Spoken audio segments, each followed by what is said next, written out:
9 मई को लोग कैसे बगैर हथियार कोर कमांडर हाउस पहुंच गए? ये तो सिक्योरिटी की नाकामी है। जस्टिस हसन अजहर रिजवी के सिविलियन के मिलिट्री ट्रायल से मुतालिक केस में रिमार्क्स। कहा, क्या 9 मई के वाकयात में किसी फौजी अफसर के मुलविस होने पर ट्रायल हुआ? जब 9 मई का वाकया हुआ तो क्या तब मुल्जिमान से मुजाहिमत की कोशिश की गई? मुजाहिमत करना फायरिंग करना ही नहीं होता, मुज़ाकरात करना भी होता है। जस्टिस जमाल मंदुखेल ने रिमार्क्स दिए कि आर्मी एक्ट का दायरा जितना आप वसी कर रहे हैं उसमें तो कोई भी आ सकता है। ऑर्डिनेंस लिखा हुआ हमें भी नजर आ रहा है। देखना यह है कि जो लिखा है वो ठीक लिखा है या नहीं। आज तक किसी ने इस पर बहस नहीं की और उठाकर आर्मी एक्ट में डाल दिया। आपका सारा इन्हिसार FB अली केस पर है। इस केस में रिटायर्ड और हाजिर सर्विस अफसर दोनों मुलविस थे। मौजूदा केस में किसी पर फौज को काम से रोकने पर उकसाने का इल्जाम है। आर्मी एक्ट के तहत तो जुर्म तब बनेगा जब कोई एहलकार शिकायत करे या मुलविस हो। आर्मी ऑफिसर के साथ ताल्लुक और आर्मी के खिलाफ जुर्म करना अलग चीजें हैं। आईनी बेंच में समाअत कल तक के लिए मुलतवी कर दी गई। पाकिस्तान के मौशी इस्तेहकाम के लिए चीनी सरमायाकारी बहुत अहम है। पाकिस्तान CPEC के अगले फेज में चीन से मज़ीद ताउन का ख्वाहा है। वज़ीर खजाना मोहम्मद औरंगजेब का चीनी मीडिया को इंटरव्यू। कहा, CPEC के अगले फेज में स्पेशल इकोनॉमिक जोन, ज़राअत, IT सेक्टर में वुसअत लाई जाएगी। चीन के निजी शोबे और बरामदी सनतों को पाकिस्तान में सरमायाकारी करनी चाहिए। बड़ी चीनी कंपनियां बरामदी यूनिट्स पाकिस्तान मुंतकिल करके बतौर बरामदी मरकज इस्तेमाल कर सकती हैं। बरामदी सनतों की तरजीह से कर्ज अदायगी को आसान बनाया जाएगा। पाकिस्तान में चीनी कंपनियों के तहफ़्फ़ुज़ के लिए सिक्योरिटी में इजाफा किया जाएगा। पाकिस्तान में सिक्योरिटी हालात बेहतर हुए हैं। आलमी कॉन्फ्रेंसेस हो रही हैं। गैर मुल्की कंपनियों और सरमायाकारी के तहफ़्फ़ुज़ को यकीनी बनाना हुकूमत की अव्वलीन तरजीह है।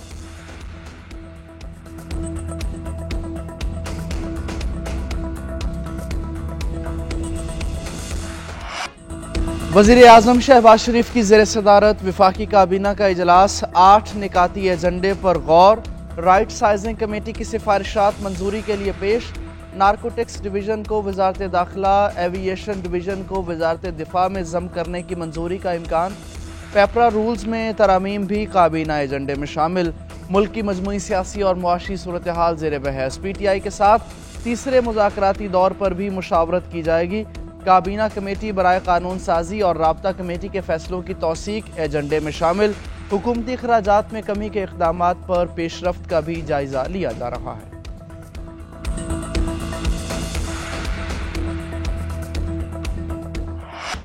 डीचो के एहतजाज पर दर्ज 13 मुकदमात में बुशरा बीबी को 7 फरवरी तक अबूरी जमानत मिल गई। वकला की जानिब से सादा कागज पर बुशरा बीबी के दस्तखत और अंगूठा लगवाने पर भी बरहमी का इज़हार। रिमार्क्स दिए कि हर जगह कहते हैं VIP प्रोटोकॉल मिले, ऐसा नहीं हो सकता। मैंने आपको इंतजार नहीं कराया, फैसला लिखवा रहा था, वो छोड़कर समाअत कर रहा हूं। जब अदालती हुक्मनामा निकलेगा उस पर मुल्जिमा के दस्तखत और अंगूठा लगेगा।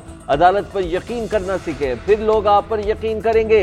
बुशरा बीबी ने इस्लामाबाद हाई कोर्ट में बायोमेट्रिक भी कराई। बानी PTI और बुशरा बीबी ने तोशाखाना 2 केस में बरियत के लिए हाई कोर्ट से रुजू कर रखा है। आज तोशाखाना 2 केस की भी अडियाला जेल में समाअत। स्पेशल जज सेंट्रल शाहरुख अर्जुमंद केस सुनेंगे।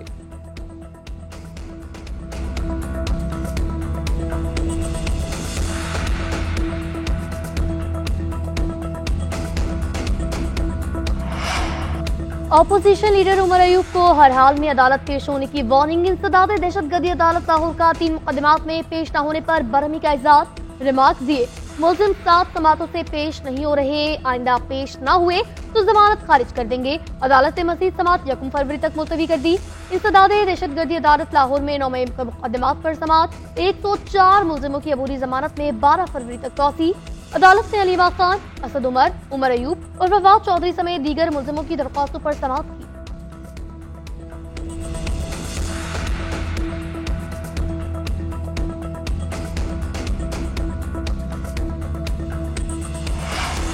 बाहर बैठे लोग बानी PTI को अंदर रखना चाहते हैं। कल भी फैसला नहीं सुनाया गया।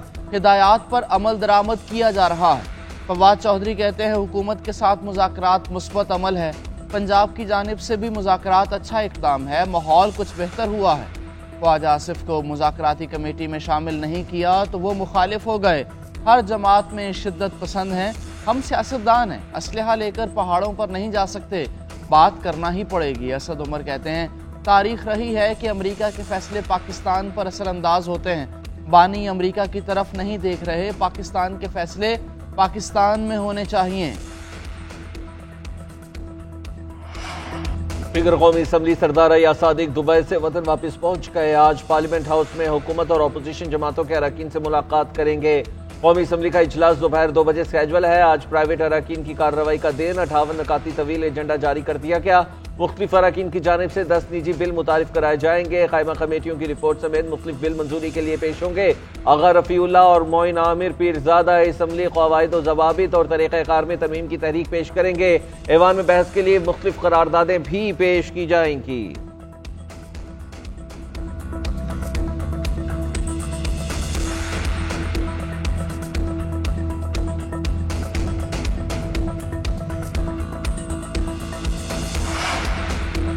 पारा चिनार के लिए जरूरी सामान से लदे ट्रकों का दूसरा काफिला रवाना। जिला इंतजामिया के मुताबिक 45 माल बरदार गाड़ियों के जरिए सामान पहुंचाया जाएगा। अशिया खुरनोश, अद्वियात, कपड़ों समेत दीगर अशिया शामिल हैं। उधर बंकर्स गिराने का अमल भी जारी। कारकली और बालिश खेल में कबाइल के 4 मोर्चे मस्मात। इंतजामिया ने सिक्योरिटी एहलकारों की मदद से मोर्चों को बारूदी मवाद से उड़ाया। शाम तक 1 दर्जन बंकर्स गिराने का हदफ मुकर्रर है।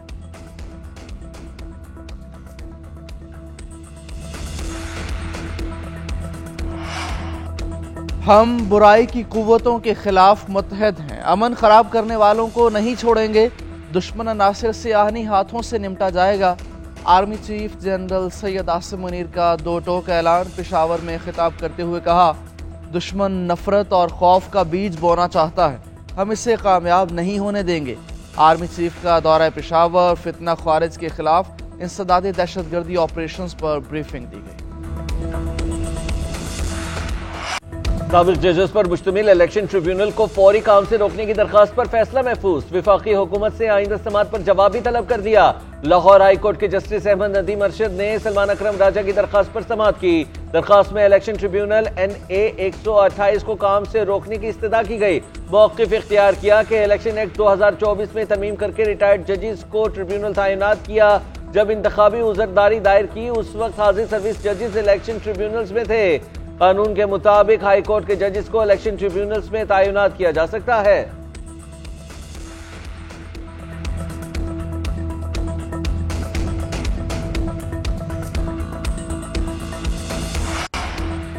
कानकनी में मरकरी का इस्तेमाल बंद। पेशावर हाई कोर्ट ने पाबंदी आयद कर दी। कोहाट में सोने के कान में मरकरी के इस्तेमाल के खिलाफ दरख्वास्त पर समाअत हुई। दरख्वास्त गुजार ने मौक़िफ़ इस्तेमाल किया कि मरकरी को जलाकर पानी में शामिल किया जा रहा है, जिससे पानी हर गुजरते दिन के साथ आलूदा हो रहा है। दुनिया भर में इस मादे के इस्तेमाल पर पाबंदी आयद की गई है। अदालत ने मुतल्लिका इदारों और हुकाम से जवाब तलब कर दिया। महकमा मादनियात के हुक्म भी आइंदा समाअत पर तलब।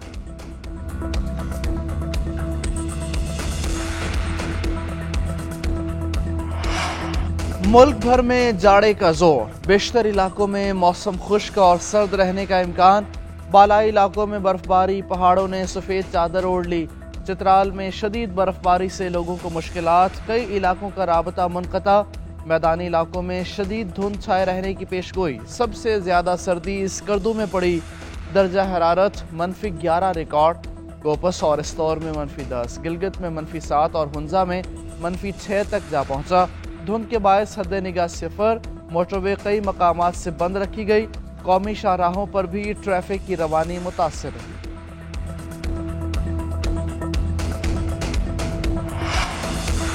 लॉस एंजलिस में लगी आग कई रोज बाद भी ना बुझी। तेज हवाओं के बायस मजीद तबाहकुन होने का खदशा। 40,000 एकड़ रकबा जलकर खाकतर। हलाकतों की तादाद 25 हो गई। दर्जनों जख्मी हुए। 12,000 से ज्यादा इमारतें तबाह हुई। 2 लाख से ज्यादा अफराद की नकल मकानी। मजीद 92,000 को इनखला का हुक्म।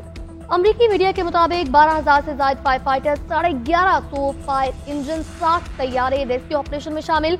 जली हुई इमारतों के मलबे में मुमकिन तौर पर मौजूद अफराद की तलाश जारी। लॉस एंजलिस और वेंचुरा काउंटीज में 125 किलोमीटर फी घंटे की रफ्तार से हवाएं चल रही हैं। जलती चीजें उड़कर गिरने से आग मजीद फैल रही है।